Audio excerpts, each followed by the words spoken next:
On the 4th of November, 1982, Cameroon's then president, first president after reunification and independence, Ahmadou Ahidjo, announced his resignation as the president of Cameroon.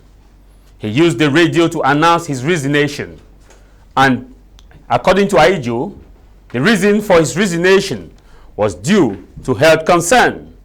Ahidjo's policy as president was based on Green Revolution. And Green Revolution, he focused on productivity and also focused on the development of agriculture. In fact, Ahidjo was based on the fact that if Cameroon must become a growth and emerging nation, the aspect of agriculture must be put at the center, and that food supply must be taken as a priority. In his over 20 years as Cameroon's first president after independence and reunification, President Ahmadou Ahidjo visited all the provinces at the time and divisions. In fact, he had a key mastery about the territory of Cameroon. He launched major projects and supervised these projects himself without sending major ally like ministers to look at this project. Ahidjo was on the field day in, day out to gather information as to how to make Cameroon a better place. And that was why in all of his visits, his focus was Green Revolution. With the resignation of Ahidjo on the 4th of November 1982, President Paul Biya, his constitutional successor at the time, because according to the constitution, which was rapidly amended to pave the way for the president to actually appoint Biya as his constitutional successor, Biya took over on the 6th of November 1982. The charismatic leader, young, vibrant, and enthusiastic, won the heart of many, right from Nanga Eboku, Mevele, come down to the northwest in Kun Emwa, Indu, in Furawa, in Wei, in Beti, and move right up to the northern part of Cameroon. His vibrant nature, many knew that change will effectively come, and that Ahidjo's policy will also have to be enhanced in such a way that President Biya, in his experienced nature in terms of academic, well-sounded, will move the nation forward, and the nation will become one of the best in Africa. 6th of November 1982, after he was sworn in, President Biya has the vision. The vision at the time was based on rigor and moralization. With rigor, things must be done the right way. Policies and procedures must be respected. The Constitution must be the Bible of the nation. Rigor, that things and corruption must be fought hard. And also rigor, that the ministries must do their job and be accountable to Cameroonians. Moralization was also focused on the fact that we must do things with the fear of God, with sanity, and the respect of the dignity of the human person. And that is why President Paul Biya streamlined policies to make sure that this major policy of rigor and moralization worked. However, Biya will be clocking 41 years on 6th of November 2023. We are talking about tomorrow, Monday. He will be clocking 41 years. Many have a different vision about President Paul Biya. Some say he's a good leader. Some say he's a leader that don't move. Some say he's a leader that leads from behind. Others say he's a leader par excellence. And that's why motion of support are coming in, even with the long stay in power. And many say he's a lifetime president. However, you have your own definition of it. As any human, they have the good, the bad, and the ugly. And as the Bible says, for all have sinned and fallen short unto the glory of God. But the question before asking and going to the Bible, we should be asking ourselves, how many provinces or region now has Cameroon's president visited? In Kenya, just 2 years into power, President William Samuel Ruto has done a back-to-back tour. Moved to also Tanzania, the president has done a back-to-back tour. Rwanda, the president has done a back-to-back tour. In fact, presidents of these nations I just mentioned personally supervise projects and don't rely on just ministerial reports. In South Africa, President Cyril Ramaphosa also do a back-to-back tour. Moved down also to in Somalia, which is faced with crisis and also turmoil. The leader of the country also moved around the country to see it for himself and to understand what it has taken. Even in our DRC Congo, Felix Tshisekedi also move around the nation to see how it is being done. However, let us come to Cameroon and ask the question, for 41 years in power, how many provinces or regions now has Cameroon's president visited? How many projects has he personally supervised, to begin with the ring road that he announced before I was born that it will be done, and re-announced during the celebration of the military anniversary that he will personally supervise? Right now, we are talking about 30 plus years since that announcement. The Bamenda Ring Road is a sham of itself. In fact, as we speak, to go to Way Village from Bamenda, it is a journey in the dry season which cost 2,000 francs and sometimes 1,000. But now, as you speak, you have to pay 15,000 or 7,000. If you are 15,000, if you are alone on a bike, 7,000 per person to go to Way Village. Not to talk of Tunjikwa, Emwa, Atong, Osheinkun, not to talk of Ndian to move to Nakebole, Kwakwa. Not to talk of even in Yaoundé and our major cities, how our roads, people are building in Douala, blocking pedestrian track, and however, there seems to be very much that needs to be done. This is House of Commons with me, Tah Mai Jarvis.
In the studio, we have File Elvis Tayong, known to many as a kangaroo man, and someone that believes so much in the fact that we must respect what we say and say that one thing that we will do and do it. He is also a senior militant of the Cameroon's Renaissance Movement, CMRC, and also he's here with us, and also a key member of Cameroon Civil Society and a strong press man who is also part of the organizer of a Golden Award, which always takes place each year, awarding those who have proven themselves as far as the different occupation and profession is concerned. File Elvis Tayong, happy Sunday and thanks for joining us. Thanks very much. It's my pleasure making present here. The pressure has quite been enormous for people asking why is it I've been absent on the media platforms. All right, I decided to make a U-turn when I got vexed on what I saw. I called it some unholy fellows. You know, it will take time to tell you that all is well. And you know, before then they used to say when Yaoundé is breathing means the country is breathing. Now, Yaoundé is not breathing with bad roads. Yaoundé is not breathing with poor garbage disposal almost everywhere. I keep asking the question, is the country really breathing now as per se, based on that statement? It has quite been very worrisome with some persons who don't even know their left and right. And the worst part of it is that academicians have already just rubbished the whole issue. You get academicians, you have doctors, you have professors, people that incarnate that value of literacy.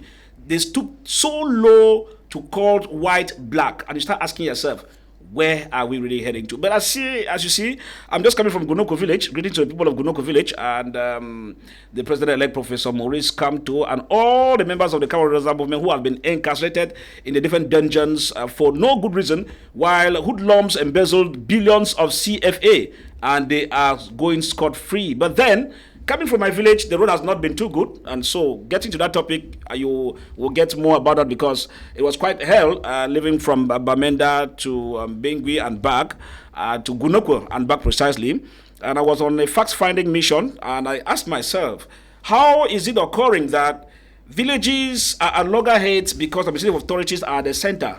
They keep creating villages and putting people at loggerheads. Even when Minister Tanganji instruct the administrative officials in Bengui that do not create any village called Nja village. They go to Achatugi, create the village. I don't know how it happened, but we just only got the mafia on. And there is a ministerial text from Minister Tanganji that has gotten to my knowing, and I have it, and saying that but that particular issue should be cancelled. and it is still there. The Geo there in Bengui is playing to the gallery and all the like. So that investigation is on. I will see into the latter that the jigsaw puzzle game that those in Momo administration are causing to the people of Acha, Tuge, and Ja will be exposed, because the minister is clear on that, and the latter of it must be respected. No creation of village in Ja or in Bengui, which must be respected. It's unfortunate, but I think we have to really call a spade a spade. You know, in the Southwest, Mr. Tangan did a similar communique. And so you start asking yourself, what is the role of these errand boys? They keep creating confusion for reasons you cannot tell. And see where we are today. Senior officials. No, you call it senior. It's no longer senior, because very few of them are senior as per se. Okay. I said very few are senior as of now. If you look at the deal of Tico, good. Those are serious ones. The deal of Kumba 1, serious one. Yaoundé 4, serious ones. But I said very few. A handful of them. Okay. The problems we have in the villages, being at loggerhead, is created by them. Cameroon is a state of law. Yes, and the law itself seems to be sleeping when it concerns some administrative officials. Mr. Paul Atanganji, I'm sure he has gotten your message and he will react to it. And I will still get the message more and more.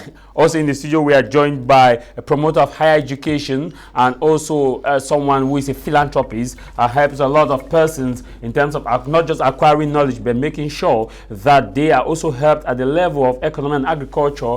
And also he is someone that is of the Cameroon's People's Democratic Movement, and many call him the progressive, and he says that there is a progressive wing, though we have not officially seen where that party has been launched, or they are progressive, or CPD has not come out plain to say they have a progressive arm. But Dr. Ningwanyan believes that in his crystal ball things will change through the rebranding of CPDM with a mindset that will not be far left or far right, but will be progressive, meaning that putting things in square person, in square holes, and doing things the way it should be done. Dr. Ningwanyan, happy Sunday.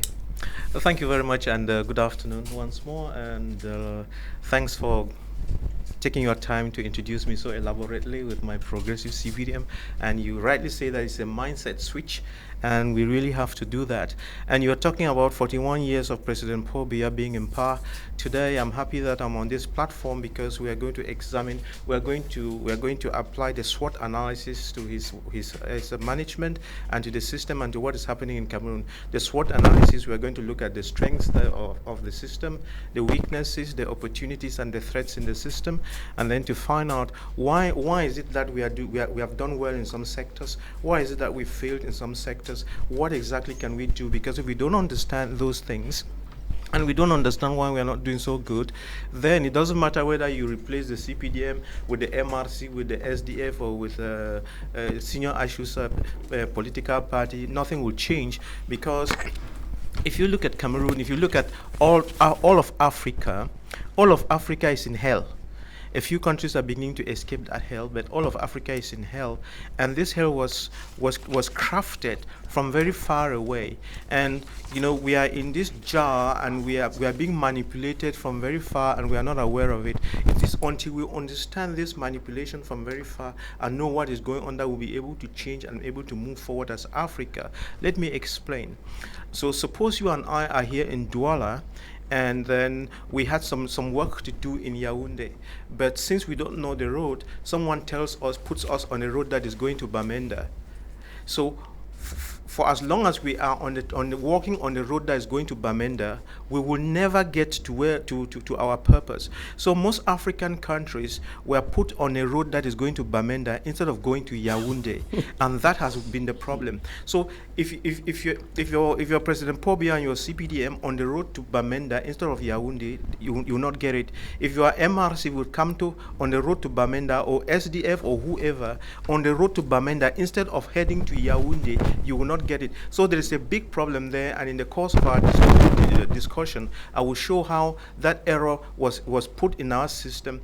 So when man is complaining about the problems of land and villages in his community, is understandable, because one of the weevils that has been eating into our nation, a weevil that must be taken out, is enam. And so enam is one of the things that has caused more harm than good in our nation. And so in the next Cameroon, there's going to be a lot of corrections, and we'll have this done. President Paul Biya has some very key positive points, and I'm going to educate us on that. Thank you very much, Dr. Nick Ngwanyam. Also here in the studio is the president of the Reform Party, and he believes that his party has the key to open the doors of Cameroon's development and put Cameroon into an emerging nation. And he's a senior advocate and also is a firm fighter against right abuses. And he has helped a lot of persons linked to the crisis in the Northwest and Southwest who have been arbitrarily arrested and also not treated in accordance with what the law states and what the law ought to do. And he has also been fighting hard to make sure that those in power should be able to do what they themselves have promised that they will do, in as much as he has his own policy and believes that his economic vision will be one of the best in Cameroon. With one of his vision, it is that if he's elected as president of Cameroon, the system of lending to Cameroonians will change, and that banks will not be given the power to confiscate your property indefinitely. The banks will be given the power to take your property and recover their money and give back your property in such a way that you can continue to do your business and not just confiscate it indefinitely. He is Senior Barrister Ashu Emmanuel, Senior Barrister Erena. Okay. Thank you very much, our learned polyglot. You see, as you rightly put it, Reform Party is not one of those parties that were cited. It's not like one of the parties cited by Dr. Nick, my learned friend, my good friend, Dr. Nick. You see, if Reform Party were to come to power, we will not be carrying people to Bamenda instead of going to Yaoundé. In fact, 41 years of economic crisis is too much. You rightly touched some of the points. You see, we believe that it is time to end this economic crisis by putting in place a market-oriented economy. We don't need a progressive wing or regressive wing. Look, put in place what matters. Look, in agriculture, there is nothing. When Gabonese and Nigerians and Congolese enter here, they carry everything and create hyperinflation. For 41 years, we have had no solution for CPDM. Reform Party has the answer, sir. See, so the right person to go to that A2D and change things is Reform Party. We don't have to wait for another 20 years with the same old broom that does not know the corners of the house. No, Massa. It is time for you, my good friend. Tell your people up there, let them pack their things. It's time for them to leave. Enough is enough. We have heard enough of their inaptitude to govern. After 41 years, let them leave us alone. Reform Party will take over and carry this country to prosperity. We have what it takes to create jobs from our own means. We are one of the few people who don't believe in foreign investors. We don't. You have the money here. We have the means to create companies here from our own means. We don't need foreign investors. We don't need to go to IMF and borrow. We have money here. Well, you gave me the opportunity of having an economic program here one time. Yeah, we shall. Yes. We shall. So, you gave me the opportunity with Mr. Ku. Yes. And you promised organizing another one. Yes. Let me explain to this people how it is. We don't need to keep knocking at the doors of IMF and World Bank. Let us stop this massive misappropriation of funds. If I ask Dr. Nguyam now, where is Cameroon's money kept? He will look at me like somebody looking at his face in the mirror. Because nobody knows where the money is kept. Is it the Minister of Finance? Is it the Treasurer's General? Or who is keeping the money? Certainly it's not BIAC. BIAC is not our central bank. So we need to put order in our public finances. And it's only Reform Party that can do that. Corruption. We are the only ones who have the answer to end corruption. You can go ahead with the other people. I will come back to it. We'll be coming back. And also, let me just introduce this. He's talking a lot, but he doesn't have a farm. That's the thing. No, let me just. He will respond to you. And also here in the studio, we are joined by the co-founder of the New Era Youth for Africa, one of Cameroon's top civil society organizations that is rapidly gaining ground to see into it that Pan-Africanism is well respected and that African culture is rejuvenated to make sure that the African youth must eat, drink, and promote their culture. And he believes that only Africans have the solution to their problem. He is one of the latest authors to the program African Culture Made Barren by the Early Missionaries, and he is also here with us, and someone that believes in fairness, accountability, and equity, Dr. Michael Dimancho, and a highly spiritual person, and he's just from church today. Dr. Michael Dimancho, how is the people from Noni doing? Well, Noni is working strong, and of course, I'm sending my heartfelt greetings to all the fans of Noni, 10 in number, and all the people of Noni in Boy Division. And I'm happy to face political colors here. There are 3 of them in number. I'm sure I'm the only one. You're the only person that is neutral. That is neutral, and as you say, highly spiritual. I represent the spiritual, the metaphysical of the African society. And I think we talk about politics. What is politics, of course? We have misunderstood, because in Cameroon, we want to bring a new narrative. Politics is not about coming on air and talking and talking and talking. Politics is supposed to be that tool that is used to leverage employment, economic growth, social well-being, and all of those. Politics is not just about people talking and arguing and doing this. Politics has a role in the society. And that is what we want to, as in NEA, New Era Youth for Africa, we are bringing in. Now, coming to my latest publication, African Culture Made Barren by the Missionaries. By the missionaries. Now, you understand that politicians have not understood, or they have not discovered, that the laziness that Africans have started with the advent of the missionaries. When you have people who go and stay in church, they call him all night or whatsoever. All night. All night. They call all night. When people go and sleep in church, stay in church 24 hours praying and hoping for manna in heaven instead of working. These are some of the things. It's only in Africa where you find that, warehouses are being closed down, and churches rebuild, or churches habilitate the warehouses. It's supposed to be the contrary. That churches are supposed to close down and warehouse constructed. But in Africa, that is not what is. So my narrative in my new book is that Africans, they need to get up, because Africans, we are hardworking people, and that we have been made to believe that you just need to be happy. Be happy with what you have. Be happy. Don't care because God will take care. This is not a narrative that we need to have. If we have to emerge, we have the resources. Because when you talk about even the issue of roads, which I picture very much in Cameroon now, and you ask yourself, each year there's a budget.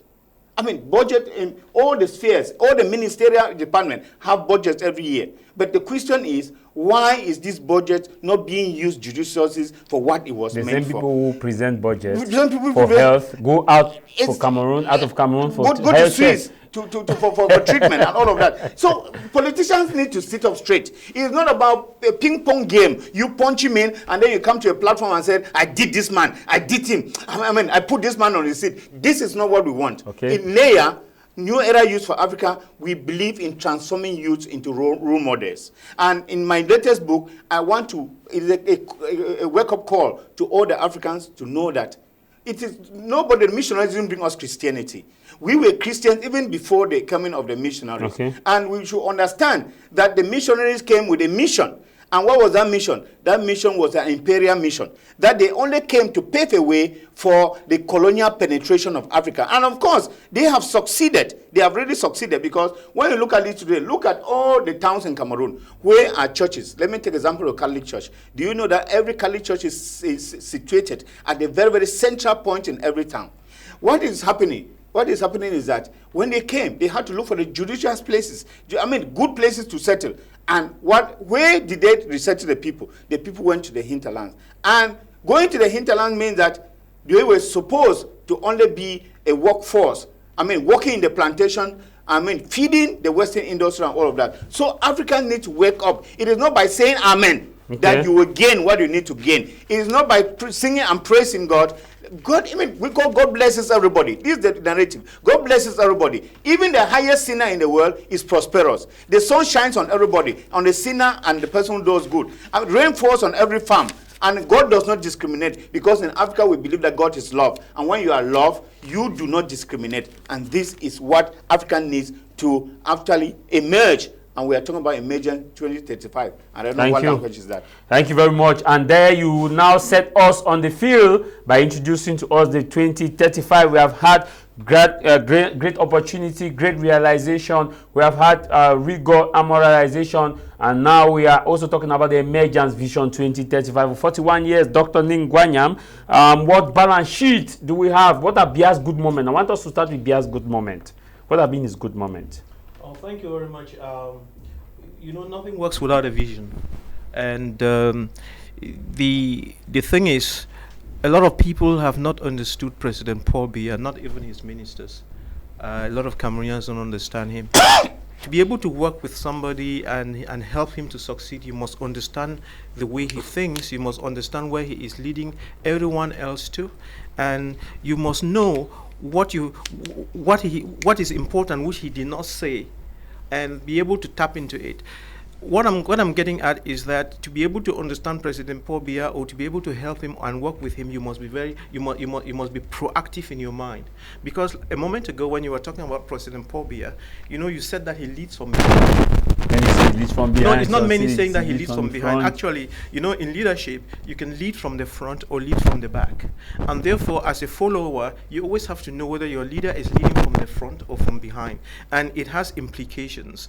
You know, so President Paul Biya is typically someone who leads from the back.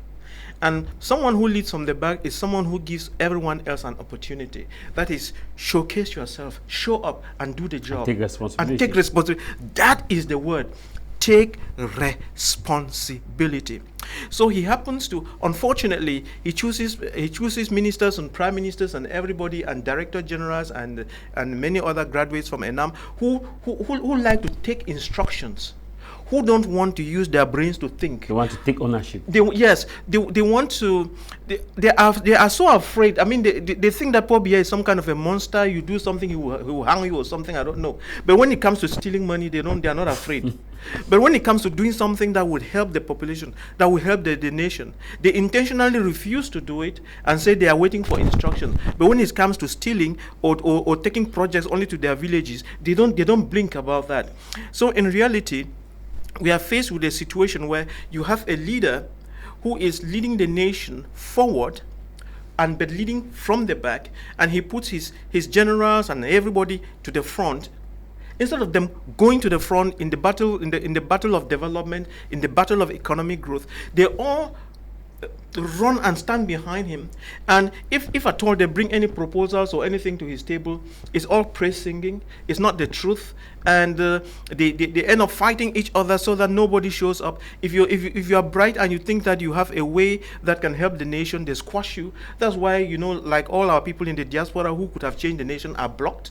So we have a system which doesn't encourage development. That is the thing, and you know, I must tell you that that's what has been happening. And you see, we have a government, probably there are 60 ministers. If you were to increase that government even to 80 ministers, nothing would change. It will not improve. So it has nothing to do with numbers, but it's more about quality. It's more about capacity to solve problems. It's more about knowing what to do. It's more about doing that job that ought to be done for the sake, for the good and of the people, and that has been our most serious problem. And just before I give you back the microphone, you asked, there are some subtle things that President Paul Biya has done for this nation that many people don't know. Let me cite them on my fingertips. The most important, and when I'm talking about it, I will show you how it works.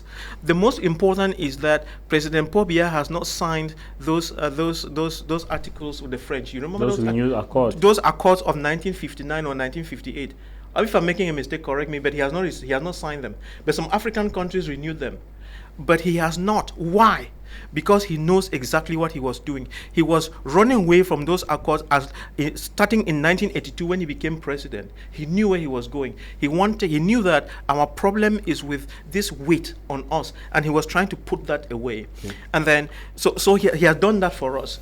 And then, secondly, let me show you the indicator. You know, at some point during some press conference, he was asked a certain question. And with the visit with Macron. Yes, and he said, La France est la chasse gardée de personne. That was a big Yes, that was a big statement. It was coded. It was like Cameroon does not belong to the French, so leave us alone. And then when Macron visited just recently, there was one young girl, maybe she was 23 or 25, she was asking very arrogantly what President Paul Biya was going to do, given that the trade. Initially the trade we were trading, the 40% of the Cameroon's trade was going to the French, and now it had dropped to 10%. And he was asking as if President Paul Biya was her cook or something like that. What are you going to do to correct that? And the president just laughed, and then he kind of like didn't answer her. But for people who understood, it was an indicator that President Paul Biya is gaining grounds. He has opened to the Chinese, opened to the South Koreans, opened to the Germans, opened to Americans, opened to the Russians, and so on, so that there should be fair play. And with that fair play, Cameroonians ought to wake up. Okay. Cameroonians went up to wake up and also position themselves. Unfortunately, we are all followers, and our education has done in such a way that, like some people have said, why are you giving it? You take it from the French. Why must you give it to others? Why can't we do it ourselves? So it is about the doing it ourselves that you now have. If you have understood the doing it yourself now, that's why President Paul Biya has brought in this new law on higher education. All of our education will be changed. Yes. The higher education, the secondary education, the primary education, all of that is going to change, because now we have to build our capacities to do it ourselves, and it is in doing so that you will have this import substitution, which will now be the guarantor and the pathway to emergence in 2035. So keep that in mind. We'll be coming back to you, Dr. Ningwanyam, with some follow-up on some of the things you raised. But let's get back to Fire Elvis Tayong. Fire Elvis Tayong, what has been Biya's good moment? 41 years. Well, the good moments of President Paul Biya is that, one, his close associates and friends have been kept around him, and they have been recycled day in, day out, as if we don't have the workforce. That's the first good thing he has done. So it's like what they call political compensation. Another good thing President Paul Biya has done is the creation of commissions of no portfolio.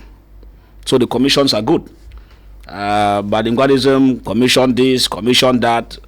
We have the road board, which is also created, but accidents are every day. The roads are not improving. But it is good though. Why do I say it's good? Because at least people have somewhere to leak their salt. So it's a good thing. Even if the commissions are redundant. But the fact that there are human beings there, they have service cars, at least they have mission allowances, mission orders. It means that it's good, because somehow at least it's benefiting their families in one way or the other. That's a very good thing. But I think that since he took over, one of the good things President Paul Biya has done is that in taking over, he raised up, he arose that enthusiasm of people loving him, because they were seeing him as a messiah. Even if it has not materialized, but at least people had loved him. I mean, even myself had loved him, even though I was a child. I just knew that there's something happening. Though there was a coup d'etat, attempted coup d'etat, like I was really a kid, but I know that people around me had loved him at that time. So it's not easy to be loved though. Even if you become a bad man, they felt that they had loved him from the beginning. No, that man is a good man, but we are coming back to the other side of the story. Okay, Dr. Michael Dumancho, Vocamity Senior Barrister, what has been President Paul Biya's good moment? You, as a member of the civil society. Well, the fact that first he has maintained his grip as a Democrat in court is a good moment. He has stood tall and to make sure that Cameroon remains a democratic country. If not, the thing will have already been taken away from him. I understand that if these other opposition parties were military barracks, well, they will have already seized the thing from him, but the man has kept the grip on it, and it's a good thing for us. Now, secondly, as an educator, I think that Paul Biya has done a good thing for Cameroon, that we have 10 universities in all the 10 regions in Cameroon. You remember in the past where one would leave Noni to come to BIYA, to a university. Leave Noni, go to Yaoundé, or come to Douala. I mean, it used to be quite tedious that for a parent thinking about sending a child to a university, the first thing that came to the mind was, well, where the child is going to. It was not even about the school. So I think that it's a positive note that he has the will to educate Cameroonians, to let Cameroonians open their brains to learn. Because the issue is not just about working as a civil servant. The issue is being educated and knowing that you have to create your own job, because that's what education is all about. It's just that Cameroonians have misconstrued the issue of education. They think that education means a matricle, which is not that. And I think that on this is a very, very positive thing that Paul Biya has done for Cameroon, which is good. Now, you remember that in 1982, when he took power, there's this new vocabulary that he brought in Cameroon called the New Deal. The New Deal government. Well, I mean, it was broader than what we think. New Deal means that things were going to be done in a different way. And if you remember that from 1982 to 1986, Paul Biya incorporated almost everyone, irrespective of the tribe and region. He was open. It is only until he felt that his life was insecure, where the issue of 1984 coup d'etat and April 1984, that he started saying, no, I have to accommodate, I have to keep my own people beside me who I feel secure with. That is where it started. But if you look at 1982 to 1984, even right to about 1986, it was an open government where he accommodated people from every region, from every tribe. And I think that when we look at this, well, it's very positive. The third thing I will talk about is his discourses.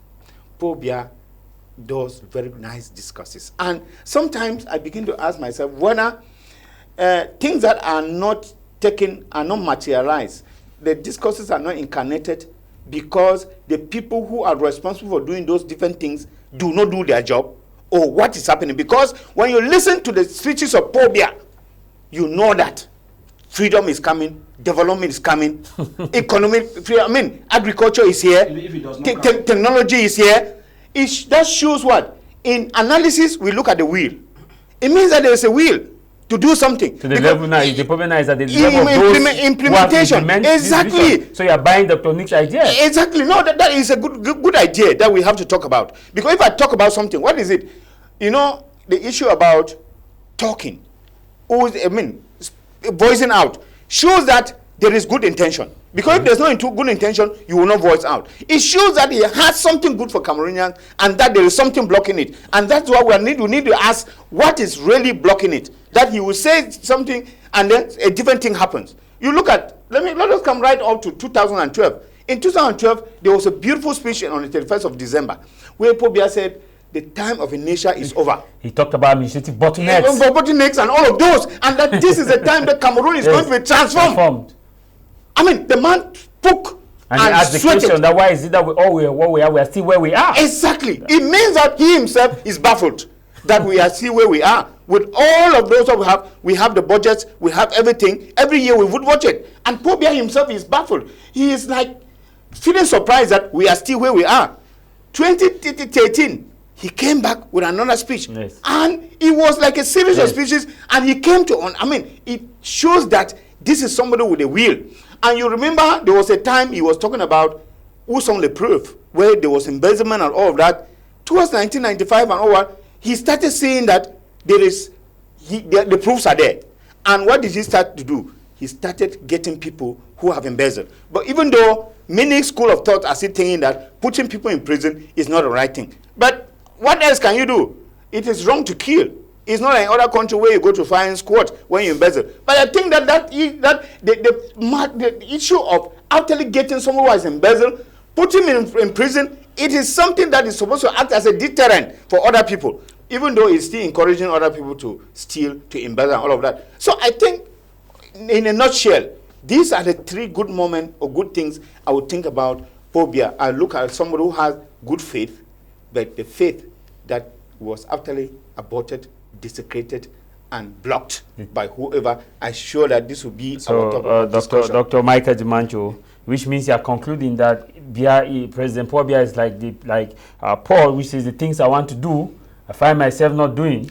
The things I don't want to do, I find my people doing. Exactly. That is what is happening. Because you find that Paul Biya is baffled with what is happening. Means that he has an intention of doing something, but the fact that the next day he realized that what he had in his mind was not done. Was not what But what he doesn't wait for the people is what the people are doing. Okay, Dr. Michael, we'll come back to you. Happy Sunday to you, Senior Barrister Ahidjo Julius, who is watching the program. Just send us the message, and luckily I was about to go to Senior Barrister Emmanuel, and your message, you have sent us a message which is still directed to him. Maybe I read the message before getting to him. Senior Barrister Ahidjo Julius Wright, he says, an interesting program as usual. Please tell the president of the Reform Party that he seems to be a one-man party. President of the party discussed with president parties. He's supposed to have a spokesman like other panelists. He should learn from CPDM because his passage from SDF and authentic party have not taught him enough. Resigning from Reform Party like resigning from the Reform Party like Jean-Jacques Ekindi did for his party MP, and joining the CPDM will be the best for him. Senior Barrister Ahidjo Emmanuel, do you agree with that? I want to thank my learned junior colleague for his cup of tea. He wants to welcome me with his cup of tea. Well, he has his right.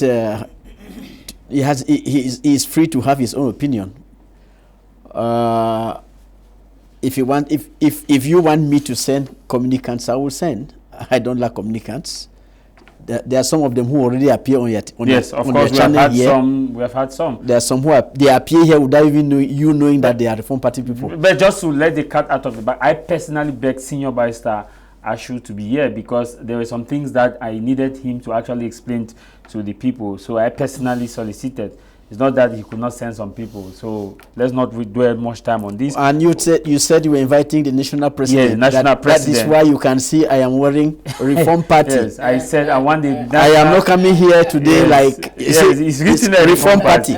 I'm coming for the party. Yes. It's not Senior Barrister Ahidjo. Yes. So my learned colleague, I could not have sent some other person because it is the national president that was invited. You're a senior citizen. Biya's 41 years. You're a president of the party. As Biya is the chairman of his party. What are his good moments? First. Well, we have to be very honest. If somebody does what is good, it's nice to praise him. And when he does something that is bad, put him in his place. Mr. Biya has been in power for 41 years. He has done some things that are quite commendable. I will start with sports. Today, like this, Cameroon can pride itself of having the best stadiums in Africa. The best. In fact, FIFA said Olimbe and Japoma can host World Cup matches. So I think we should give him, doff our caps to him for that. Well, when Ahidjo was handing over power to Mr. Paul Biya, Cameroon had 3 international airports. Douala, Yaoundé, Garoua. And what many people don't know is that Mr. Biya added a 4th one, Marwa Salak. Many people don't talk about it. I've been there myself. He built that one. So at least he has built 1 new international airport. Then you come to health. Today, we are experiencing the opening of modern regional hospitals, referral hospitals throughout the country. In fact, maybe it looks like about 2 or 3 regions that don't have yet. That is also a big plus. Now, then we go now to education. In our days, 1982, we had what was called University of Cameroon. All of us were in Ngwaikele. All of us were there. From one alone had about 5,000 students. Today, we have state universities in almost all the regions. I think we have to commend him for that. Well,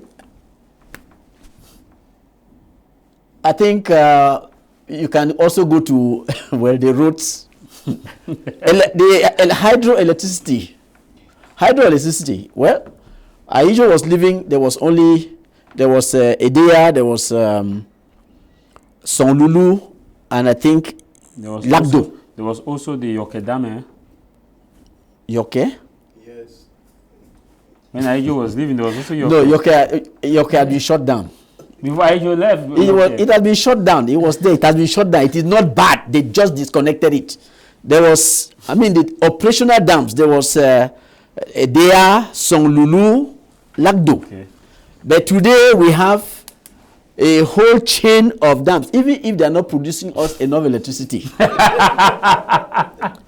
And even if these dams are producing electricity which these people are selling, they don't want to tell us. They are selling to Chad. It's true. We should tell the truth. They are supplying electricity to Chad and Central Africa and not telling us. That's the reason why you are imposing us rationing. Please tell the truth. People will agree with you, but only bring us the money that you have received from the sales.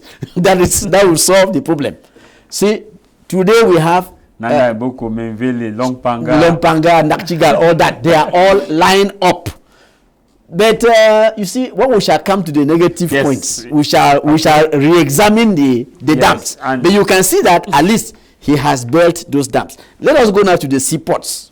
Well, we credit him for having come up with Kribi deep seaport.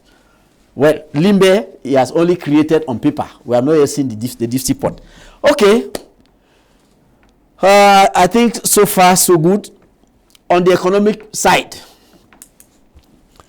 we saw what the French were about to do in Equatorial Guinea. That is, they shut down all the petrol stations and wanted to cause a popular uprising. In Cameroon, that cannot happen because Mr. Biya has liberalized the petroleum distribution sector such that if the French were to say they want to shut down their station, they will be in a minority. In fact, Cameroonians have the majority of petroleum. Cameroonians handle petroleum distribution. That one, let us give him thank you for that one. You come to the audio-video media. When he was taking power, how many TV stations did we have? We had our giant CRTV. There was another one there in Bonapriso which shut down. Not much, but today how many do we count? Okay. We may say that there are loopholes because the financing is going only to CRTV. Yes, but at least he has created an enabling environment for TV houses and radio stations to be set up. Now let's come to the political arena. When he was taking over power, we saw that there was just CPDM. He went to Bamenda and said CPDM, there was just CNU. He went to Bamenda and said CNU becomes CPDM. And after that, his people say no, they don't want multi-party. They say there will be. Whether he gave in to popular pressure or not, let us credit him. Let us give him that credit of having opened the doors to multi-party politics. So I think so far that is what I can objectively say can be put to the credit of Mr. Okay. Biya. Thank you very much. You take on the quick message. So, no clear. How can someone has been in power for 41 years, bro? Check him. I don't understand your message. Good afternoon, Mr. Jarvis. I want to respond or have a question for Dr. Ningwanya regarding the leadership model of President Biya. It's true there are different models of leadership, but 10, 20, not to talk of 40 years, not enough to change the leadership model. If you notice that current leadership style is not working, or Mr. Biya and the team are unaware, or Mr. Biya, the team unaware that things are not moving well in Cameroon. This Collins takes us to Dr. Ningwanya because I was about to excuse me, sir. There is something which I forgot, which many Cameroonians forget. Very brief. Yes, there is this flyover on Bakwa Super Hill. Yes. Very important. You see, people forget that is an African masterpiece. Yes, in Bakwa Super. Yes, to go to Manfe, climbing that hill, that Super Hill used to be an ordeal. This is the man who caused that thing to be constructed, that flyover. So at least, yes, of course, let us put it to his credit. I've been there. It's a masterpiece. It's a If you look at masterpiece. it, it's a masterpiece. Dr. Ningwanyam. And then the ECOC bridge, of course. Dr. Ningwanyam. Many may have the notion that we are praising BIYA, but we are just being fair by being the good, the bad. Now we are moving to his bad moments. Hey. Dr. Ningwanyam, Yeah. BIYA's bad moments. Yeah, sure. I'm coming. Like I said, it's more of a system problem. It's not so much against it. And to that, you know, if we go back to what you were saying and what Senior Barrister was saying, to say that the agriculture is down, I mean, we cannot praise him for that, for bringing down the agriculture. You know, that is something that is supposed to. Agriculture is the backbone of every nation. America is the greatest nation on earth now. Take away the agriculture and they're down. And so while they are going to the moon, they are making sure the agriculture is good. And you see, even those people who want to go and stay in the moon, they are looking for ways whether there's water there so they can grow lettuce and stay there. So it doesn't matter what you do, you must eat, okay? And you have to eat 3 times a day, you know, to stay healthy. So food is the most important thing. And if you go to Maslow's hierarchy of needs, you know, the psychological the physiological needs and so on. Food, water, air, safety, sleep. That is basic. And then excretion. So that thing called food, if you don't give people food, it doesn't matter how good you are, they will nail you to the cross. If you don't give people water, if people cannot be comfortable and have their safety and security, they would. So there are those basic needs. The first level, which is physiological, then the second level, which is safety and security. So it is in those areas that we see failure, and we must work on that and correct that. Otherwise, we cannot get it right. When people have food, they have food. You cannot pretend about that. And to make up for the food, we you know, like we are importing 190,000 tons of rice from China. I mean from India, just for Christmas. I mean that's the most dumb thing that we are doing, because we would have been train our children, you know, if we had continued with the green revolution. Yes, if we had continued with the spirit of the green revolution, our country would have been one of the best in Africa. Last night I was talking to somebody again, and we were revisiting Holland. Oh, it's one of my children actually who came back. We were revisiting Holland. You know Holland, don't you? Yeah, Holland is a small country like that. But do you know that all of Europe eats from Holland? All of Europe eats from Holland, and even Africa, most of the milk we get is from Holland. And it's a small country like this. So it's the agriculture. They don't have gold, they don't have everything, but their agriculture beats everyone else in the world. So agriculture is this thing, and agriculture is something that we must go for. And if you fail in agriculture, you have failed at everything. So that's the first failure. The second failure is the education. Our education, it's true we have 11 or 10 whatever number of universities. 10 state universities. Yeah, but let me be very crude with you. Let us even go back and even add another university in every region. So we have two. Yes. And even in every division, we have 55. Have 55 universities, state universities. They will still fail. See, we have the education. We are counting numbers of universities, and we are counting the number of students enrolled and the degrees with which they graduate. But we have not counted the output in terms of development, economy, and so on. So yes, we are producing students and having universities and so on. But at the end of the day, what are they doing to your economy? As far as that is concerned, it's a failure, and that's why he has changed the law. I hope it was to correct that. And then it's so unfortunate. The other day I went to Yaoundé, and debt. Let's talk about debt. The other day I went to Yaoundé. I left Cuse in 1983. I went there to visit Cuse again, and I was weeping because the damn place is very dirty. Watch me. The place is so dirty, and I was weeping in my spirit. Really weeping in my spirit. Yeah, Cuse. And in those days in Cuse, I'm sure you know Yaoundé very well. Yes. You know Cuse. In the main Cuse, there are 3 buildings. There's one round building like that, okay? That's where there's the amphitheater, you know, Fa. And then there is the other one which houses the laboratories. Yeah. And then there's the one on top there. On top there, I'm sure you know what I'm talking about. Yes. You see that one? You see the one in the middle? That one is sandwiched in the middle. It has been abandoned. All the toilets broken, smelling everything, and the grass is like this. And Did you see the pictures from the University of Douala, Beka Disset? The grass. And these are the places where you are training medical doctors. So are you now surprised that our hospitals are dirty? If you train a child in that kind of an environment where hygiene and sanitation is not... We're talking about health. Yeah, it's not in his mind. How do you expect him to work? So we have failed woefully. Our school system has failed woefully and must change. If it doesn't change, we are finished. So agriculture has failed. The school system has failed. ENAM has failed. Everything. There's no technology in the country as far as technology is concerned.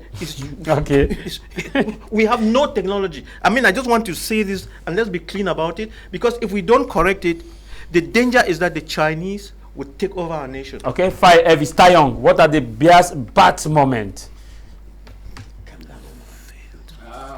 If I start listing it here, we'll sleep here. List them. Because I got the president of the Reform Party who was mentioning series of things as successes. Schools are coming off, universities. This is blatant lie in broad daylight. Why do I say it is a lie? In terms of analysis, there are some developmental aspects that follow you with time, whether you like it or not. Geographers will tell that when the population increase, there are amenities that must follow you. Listen, 1980, 70 something, we had just University of Yaoundé. As I see people talking about achievements, as the population increases, you don't expect everybody from Furawa, Gunoko village, Mora, Mayo Chana, Mayo Sawa to all go to that very university. It cannot harbour them. So, by implication, whether President Pobe had loved it or not, universities would have been forced to be decentralized, whether we like it or not. Now, during the period of one-party system, the thinking of people at that time is not the same now.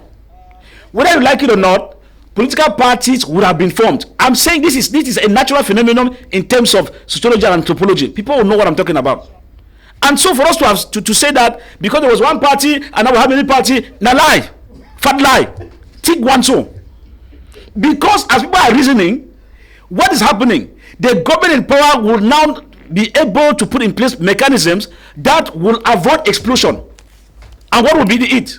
Let us create kangaroo parties so that people will think that there is what we call democracy and we hang on our main policy. And they will tell us that whether we blow grammar from here to tomorrow or the day after, things remain the same. I have a quick one for you before you continue. I am here, sir. Yeah, China, the population is rapidly growing. Good. In fact, they have outgrown, but they still have one-party system. Let me, yes. Russia. Continue. Same. North Korea, same. So when you are talking about this, Biafra could as well still follow the same lane and still survive. Let me tell you how they operate, and you will find out this. They have what they call subgroups, what they call pressure groups that operate apart from the party you're talking about. Find out. When they tell you that would have still operated under subgroups. No, excuse me. The environment is different. The environment is different. When you go to Korea, they tell you that they have one party. If you want, they have what they call different pressure groups that operate like parties but are not parties.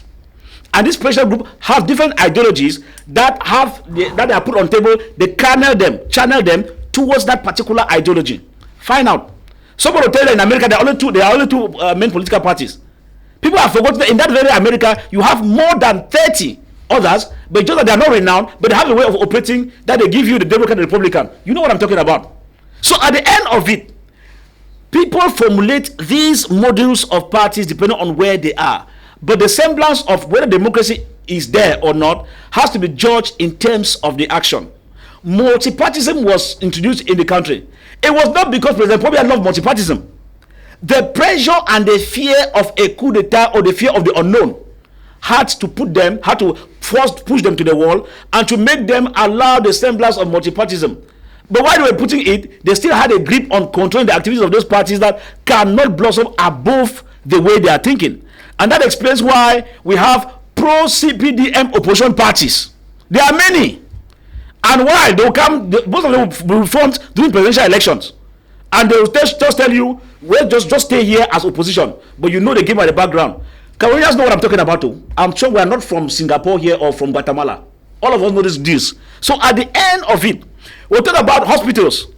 We had one hospital now, referral hospitals are all along. Let me ask you a question. With the so-called referral hospitals, how many of these government ministers attend to go to the hospital when they are sick? Let me tell you how they deceive you every day. A referral hospital here, referral hospital. But when they are sick, first available flight, all London they have gone. First available flight, France they have gone. Some of them, their children don't even go to and the children themselves don't even their relatives, their aunties, brothers, uncles, child don't even go to those hospitals we call referral hospitals. It means something is wrong.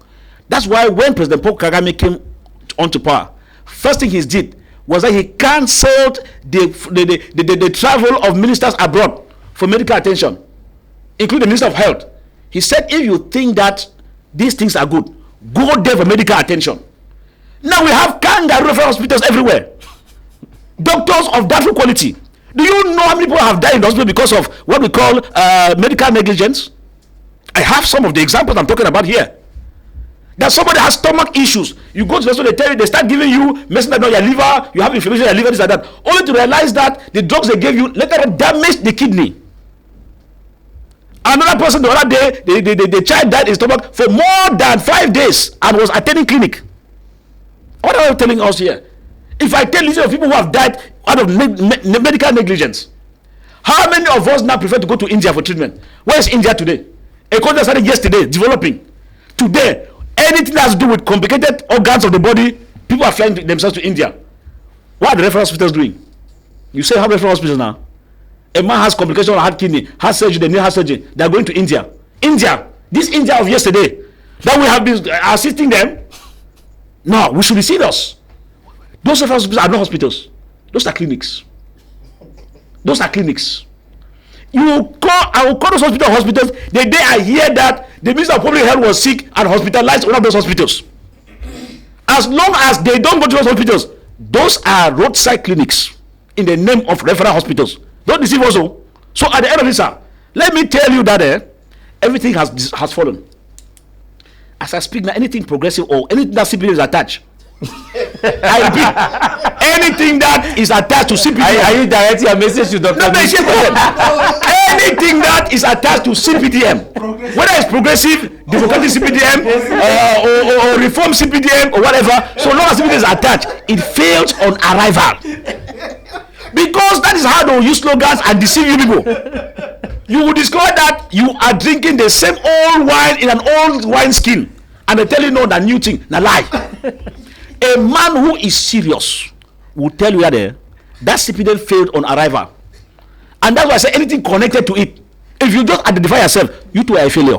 Okay. So don't just even try. Okay. Thank you, sir. We'll be coming back to you. Let me come to the Mancho before getting to Senior Barrister Ashu, so that he can reply to some of the things you mentioned, because we are looking at the ugly moment. We are now at the ugly moment, the bad and ugly moments of President Biya. The bad moments. Yes, I will just start by saying that when we were talking about the good moment, I said Paul Biya is sometimes baffled that the very thing that he orders or that he says that should be done are done oppositely. And we look at that.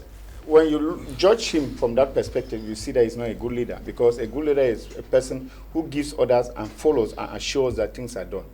But we realize that for most of the time, President Paul Biya is an armchair leader. He sits in an office and gives order for things to be done, and he doesn't verify whether they are done. I remember that for over 25 to 30 years ago, Paul Biya is talking about the ring road in Bamenda, and he remember in one of his speeches he said he personally supervise.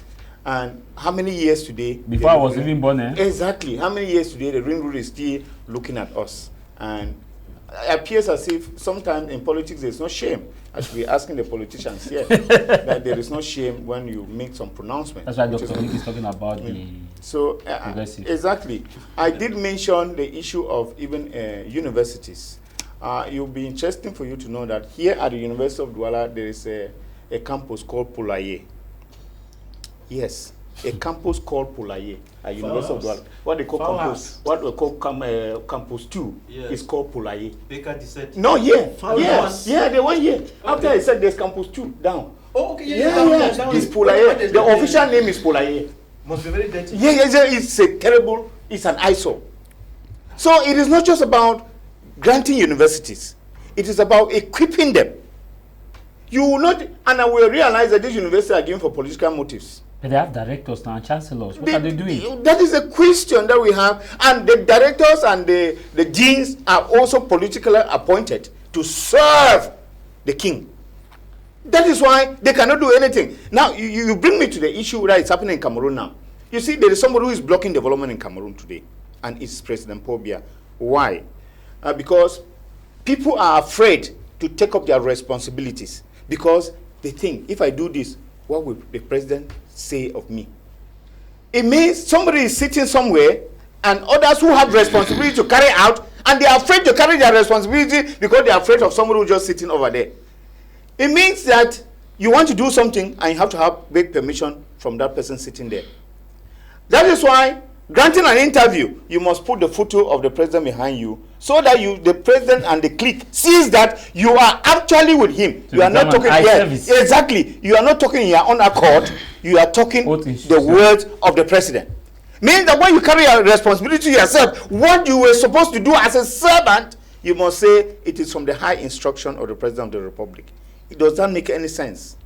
Why were you appointed? You were appointed because they know that you are an administrator, you are a technocrat. To carry out responsibility, you sit and say you are doing from the instruction of the president of the republic. This is some of the things that we see that it's a fair system because the president accepts that. Because if he was not accepting, they wouldn't have been doing it any longer. The fact that he accepts and doesn't... Is he even aware that they are using the word ought? He is aware. Are you now saying that the president is dumb, or is that he's deaf, or is that he doesn't even watch, or doesn't listen to reports? I mean, he watches. And if you don't do that, the next day you'll be removed from office. Now, we come about the issue of multipartism. Mr. Farr talks about the issue of change, which is constant, which is true. But we know what happened in the 1990s. It's not like senior barrister would say it's Paul Biya who brought it. In 1990, it was a wind of change that blew from Eastern Europe. And Paul Biya was helpless. He fought against, but he couldn't. So, yes. All the dictators at that time fought against that wind of change called democracy. It was not a platter of gold that was given. People were gassing, people were killed. People were killed. Are you ignorant of the fact that you say you were a member of SDA before now? Are you ignorant of the fact that 6 people were killed in Bamenda? Sometimes you are contradicting our barrister. I don't understand the way you sound crazy for President Paul Biya. I'm asking myself why you call the party. I'm telling you. The issue is not because he was surprised that he was hesitant to receive democracy. I didn't expect that from him. But we had people who said democracy should not exist, but President Paul Biya said it should exist. No, he was out of his will. He was out of his will. He was not left for Cameroon. That was something that happened in the whole of Africa in the first place. The fear of the unruly forced him to accept it. So it was not him. He was beaten in Bamenda. Exactly. He was forced to rule over burning tires. It was not a platter of gold that democracy came. It was a wind that blew from Eastern Europe. And nobody could stay indifferent to the wind. That is what we are talking about. So we say that there are quite lots of failures that we can record. That you find a president who makes a speech year in year out, very beautiful speeches, and there is no follow-up of these speeches. You say this is going to be done, and you hit your hand on the table and say this is going to be done, and it is not done. We have colossal sums of money are being wasted. Recently, I mean, let me not talk about things that can't get. And they are giving prizes for Convigate. And they give prizes for one that shall never end. The highest people of this country. So, they gave the medals. They gave the medals for the job for a job badly done. To some people. I think that we need to be able to come to terms with some of this, because at the end of it all, who bears the cross? It is the leader who bears the cross. And you see that you don't run away from cold land to frost land. No way. Either you stay and you have to. It's like new dance, old dress. Some of these parties that are coming today are a product of bad governance. Yes. And that's why most people call them jangi houses. And that when Donnie talks about progressive, some of us just laugh because it's a brandishing of the CBDM. You cannot say it's a different thing. So you are doing now with five. Exactly. No, of course, not just CPDM, even reform, reform or deform, all those things. I said those join them are coming up. No. Because those are you can say no because you are sympathizing with Barrister who is here. The issue is a fact. Being fair. We are asking ourselves that all of these 345 parties, what are they for? It is due to bad governance because each person is seeing a bad thing that Pobia is doing. Am I the one saying they are coming up because they are seeing issues that are happening in Cameroon that they want to correct? We don't have much time to because we have to go around again. But our barrister will react. But I want a quick one. You say most of these parties are Jange houses, but we have seen some of these parties occupying positions at the Senate, at the House of Assembly, and we have also seen that some of these parties, the pressure they put in, helps the government to as a check and balance. But Jange has only collect money. I don't see this party collecting perhaps money. you should be able to tell me what some of these parties have done, apart from the national cake that I've shared and said you have 5 parliamentarians and have 2 this. You see how the SDF dwindled from the 1990s with 40-something parliamentarians and down to how many today? They have 5, right? And you now understand that from the time of 1990s up to now, what have they been able to do concretely? It's a party that didn't have sustainability because they slept on what they call the liberation theology instead of an ideological philosophy. Okay, we'll be coming back to you. Those are a lot of things that we have to put into, and it's because of a bad governance or bad leadership that we have in Cameroon that all of these things are happening. It's like a garbage. Okay. We are living like garbage in Cameroon. Each person is just doing whatever they want. You get up in the morning, you want to open a bar, you just open. Even they don't give authorization, they just come and destroy your bar and they promote it. We have administrative tolerance now. Administrative tolerance that also gives tolerance administrative. That is everywhere. So we have it. So that's why. Okay, that's fine. Senior Barrister Ashu, what are President Biya's bad moment? You have been indexed here for a lot of issues. Maybe you have to respond. Well, he will have to get a anti-size book and start reviewing. Now, you see, when we come to this type of debates, it's not for nothing you invited me. We come to this type of debates. It's not to air our personal opinions, but to give political opinions and objective analysis. So when I say this man has constructed this airport, it is a fact that any person can see. You can verify. And you cannot come later to talk about whether it's functional. Now I am going to say where he has gone wrong. Yes. And whether water is full and is becoming a pool. Let him learn now. I hope you will not now say that I'm Mr. Biya's enemy because I am not going to. Now you are his friend, you are not his enemy, sir. Sorry. You are a very good friend. Thank you. Yes. Okay, the first thing I want to hold the Mr. Biya for is the state of Cameroon. Today we have this big problem of not knowing what the state of Cameroon is, the foundation of the state of Cameroon. The problems that occurred in 1961, Mr. Biya had the golden opportunity to solve it. In fact, he was the head of the commission created by President Ahidjo to see to the end, to see to it that the Anglophone crisis is put on end. He did nothing. He decided to toe the line of the colonial masters. Number 2, President Ahidjo copied on independence. He copied the French system and put in place. And Mr. Biya came and continued with that copy. So whatever is done here is whatever is done in France. Sir, you people in agriculture talk of adaptation. If you take from a neighbor, you have to adapt to your own. No form of adaptation. When you say enam, there is a French equivalent. There is a French equivalent. Whatever you have here exists in France.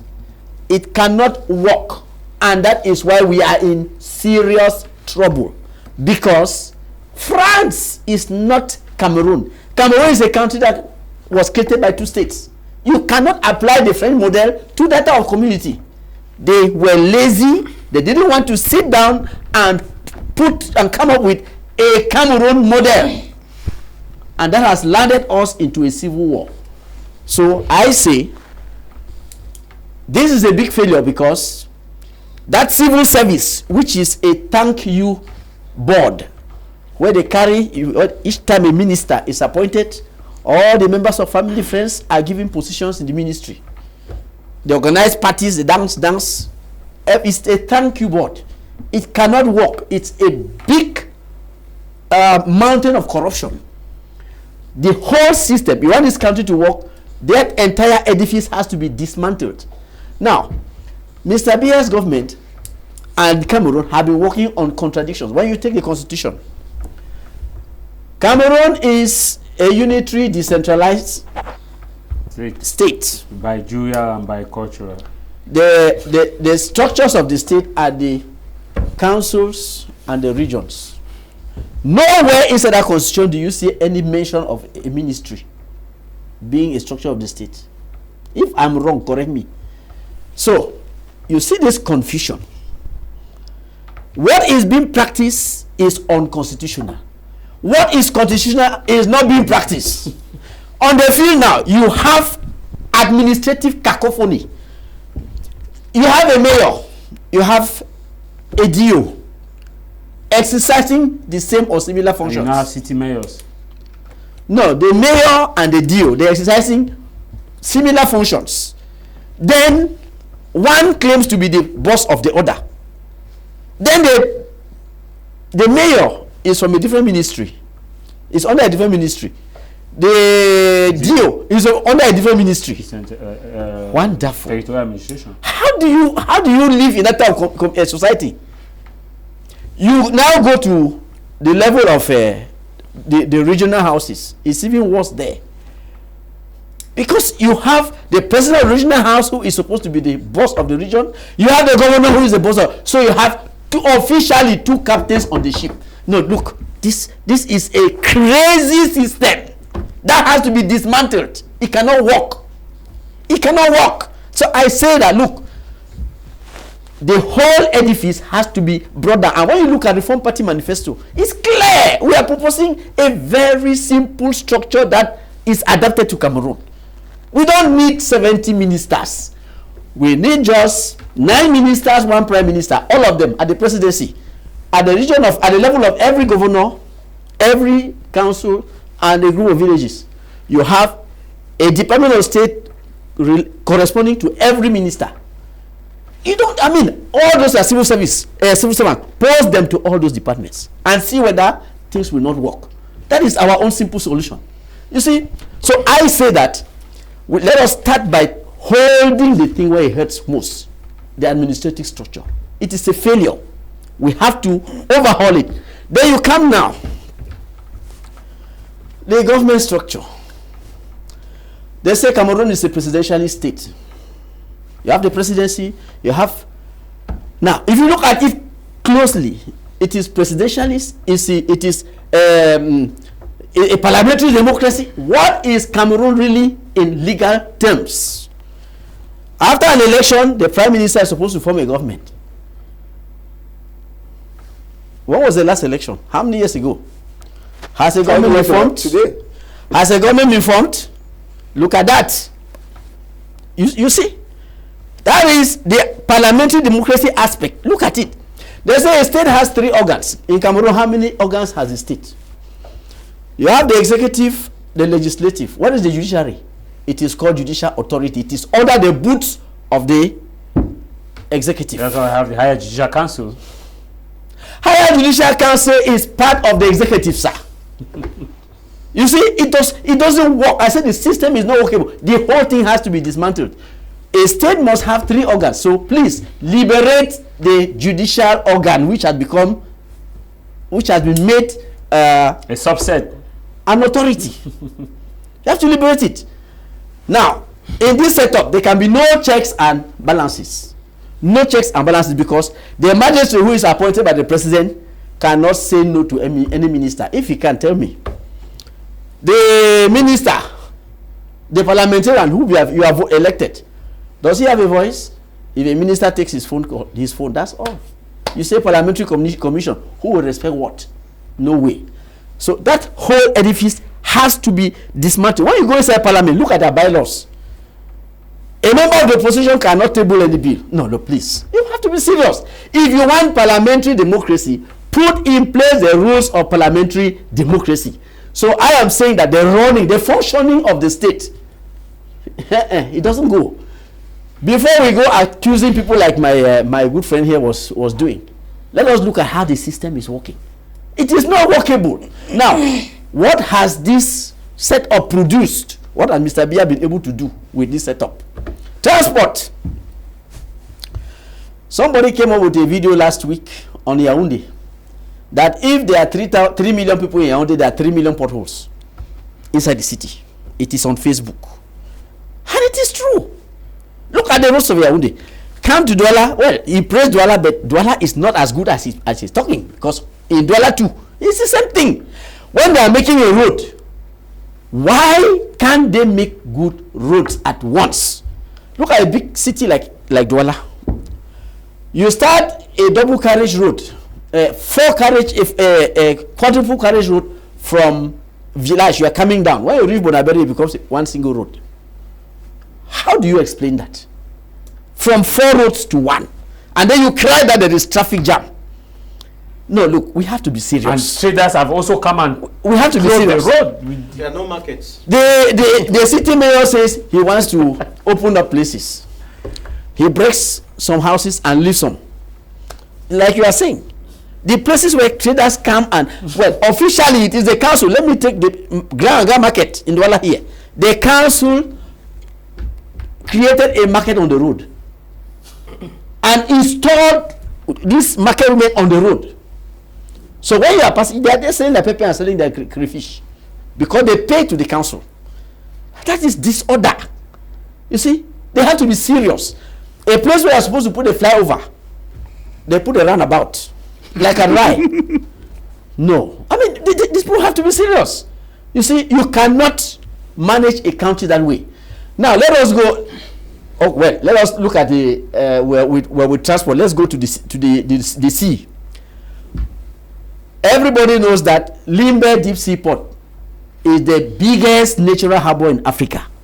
What is the rationale behind creating, opening and operating Kribi Deep Sea Port when there is Limbe, which does not receive a single boat? What is the rationale? You see that this government doesn't seem to be reasoning, because economically speaking, if you have a deep sea port in Limbe, it will give you more money than a port that is in Kribi. So what is the reason that they put forward to leave Limbe and go to Kribi? Let's leave that one aside. Let's go to the hydroelectricity projects. Take only Lompanga, Mumvele. 300 billion for one dam, 500 billion for one dam. We have Menchum 4 that requires only 5 billion. 5 billion, yes. I've been on a platform with an expert who said they need just 5 billion to harness that dam, that waterfall. 5 billion. So come look at it. Even let us just say 50. Let us be fair and take 50. Let's even put it at 100. Put it at 100. So if you had to take 100 billion to harness Menchum 4, is it not preferable to do so and have enough energy, since our policy now is to sell, that you were able to sell to sell to neighbors and get more revenue? Will you carry 500 billion, go and throw on Lompanga or Nakchigal or Mumvele, all those things? Senior Vice Star. No, you see, this is a government of waste. Okay. Let me take the last one. Yes, you have a government that is specialized in stealing. Have you had I mean, look at it. A whole government in prison. A prime minister in prison with ministers, with his entire cabinet. Doesn't that ring a bell? No, look, Mr. My good friend of CPDM. When you look at all these occurrences, just tell yourself that the better thing for you to do. Don't even talk about progressive. It's progressive. The better thing for you to do.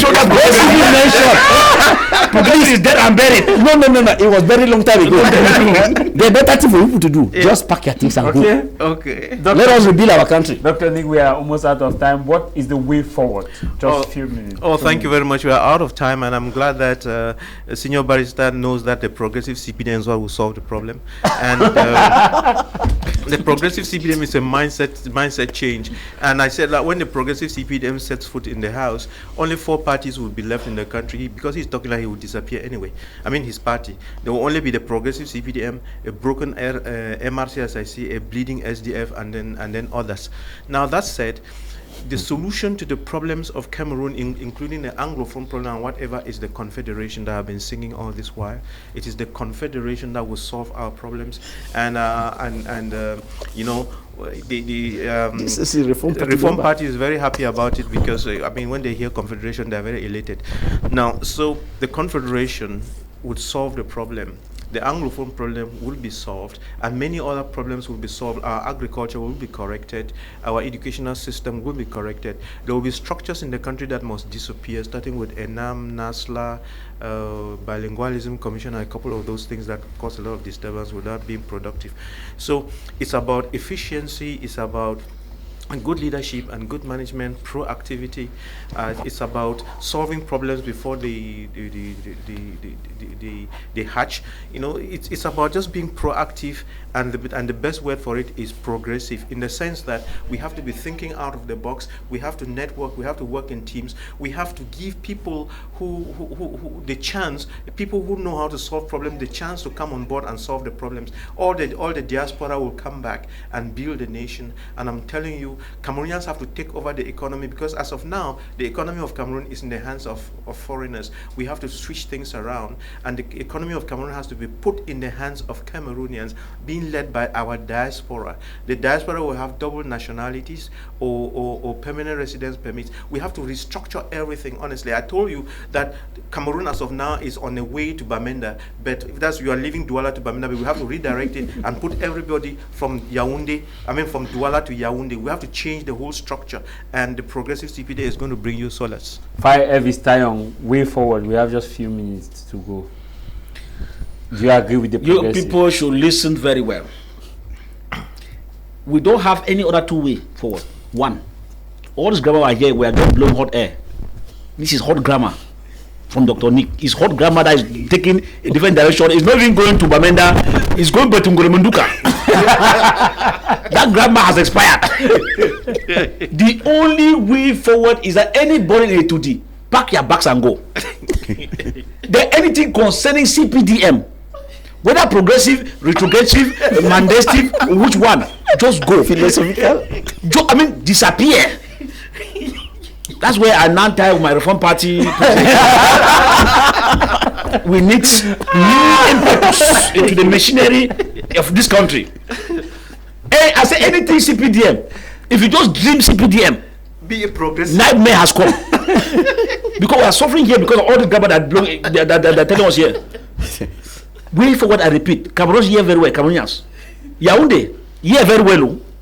If you are in a 2D thinking of stealing more money, don't be going you. We can even pardon you somewhere along the line. Just go. All right, too. Okay. Government has expired. Even in Yaoundé, Meleng, Garde Presidentielle, that is the provincial guard area, street. Potholes that I've never seen, even Gunoko village has good roads. Than Yaoundé, no, they have expired. Thank you. Way forward, just briefly. Well, the way forward is that people should take responsibility, because it will be weird for anyone to start defending President Paul Biya today. This is happening because all the collaborators are being appointed by him, and therefore he should be able to take responsibility in terms of health, in terms of education, in terms of agriculture, in terms of all. We should not, we understand that he's a president that we rarely see. We see once in a year and televised speech in December. We really think that Cameroon needs an active president today, an active country that is supposed to move forward, because the world of today is the world of the youth, moving very fast. Things are changing because of the aspiration, the zeal of the youth. We think that Cameroon needs to reawaken. Cameroon is sleeping, and any other thing that rebrandishes himself to have links with President Paul Biya, with the CPD and all, is a scam. And I think that we need to reform this country. So you are saying that Dr. Nick progressive, I think, are you calling it a scam? Yes, I think that Dr. Nick is just being too good not to call it regressive. Thank you very much. Senior Vice Chancellor, just 1 minute. Way forward. We're out of Thank you time. very much. I want to thank Dr. Nick for endorsing Reform Party's stand for Confederation, which I've been hammering here. He has been on Confederation. Yes, I have to thank him, you see, for standing on that, because it is the plain truth. yes. Now, you see, the way forward is that every Cameroonian should go and register so that we boot out these CPDM people. Please, there are some outside there who think that they can effect some father to son change. We are no longer ready to suffer. We are no longer, if you take the warning, heed to the warning given by my friend here, please, just carry your things. Reform Party is the party for tomorrow. After you, not that we are coming to feel, because there's no other person who has a solution to end corruption, to end misappropriation of public funds. That is what CPDM is championing. Out of time, Senior Barrister. To put in place a market-oriented economy and to revamp our agriculture. We are the champions. Just give it to us. We shall show you the way. Okay, thank you very much. Dr. Ningwanyam, thank you for coming. Oh, I'm thanking every guy there. I know that all the youths are for the progressive CPD, and together we'll change the nation. Thank you very much. Of course, thank you, Senior Barrister, for coming. Thank you, Mr. Tah Mai. Happy Sunday. And of course, the man from Gunuku, Fai Elvis Tayong, thank you very much for coming. Thanks very much, and special congratulations to those who are for this year's Golden Awards, 25th of November, obviously, at the Presbyterian Church Hall in Moliko. It will reign, as they call it, cats and dogs. Of course, we have quite a handful of categories for persons that have been injected into this year. But you know, our concern is also the BIYA Salams, who are also there, the best taxmen, which catches our attention more. So, greetings to everybody. But then, as we continue with the investigation on the Wahalas in Bengui, administrative officials, you will hear from us Maybe as we investigate. We can take on that. Maybe next. Yes, I will be very available, because the matter is critical with files. Thank you very much. And I want to wish happy birthday to you, Sinyoy, and also Kelia, and all the son and daughter of Mr. Nyam Robert, and of course, Juan from the United States of America. I also want to say happy Sunday to all those who took our time to participate. And also, hey, Dr. Dimancho, thank you for coming. I think it's a plan, because and I'm sure Tah Mai Jarvis knew that I wanted to say that. I launched my book and I invited Dr. Nick, Senior Barrister Achu, yes, and they premeditated I it. never refused. I never refused. It is Sunday Tah Mai Jarvis came, and I know why you people didn't come. There is no problem. I never received. I want to build Cameroon. I was not invited. Look at your WhatsApp. It is there. So I would like to say the copies are on, and thanks to Tah Mai Jarvis for everything and for the work you're doing. Thank you. Please, I'm sorry, I did not premeditate. We'll come for another book launch. Thank you. Another time. So thank you very much, and happy Sunday to all the freshmen from the Catholic University of Boya, Douala, and Boya campus. Until we meet again, no matter the matter, what matters is your matter. And what should matter for you today is that, dear mayors, city council officials, please, you are the ones that are responsible for the development of our nation. And our state must be in conformity to what you want. And we pray that may you take to the street of Douala. People have constructed and blocked the road. There is no way for pedestrian track. Please, if we go out there, we visit other cities, we are proud. Let us come to Cameroon and be proud. That is what matters for today. My name is Tah Mai Jarvis on Cameroon's commercial capital, Fengu John Bange. Bye-bye. Until we meet again, stay blessed.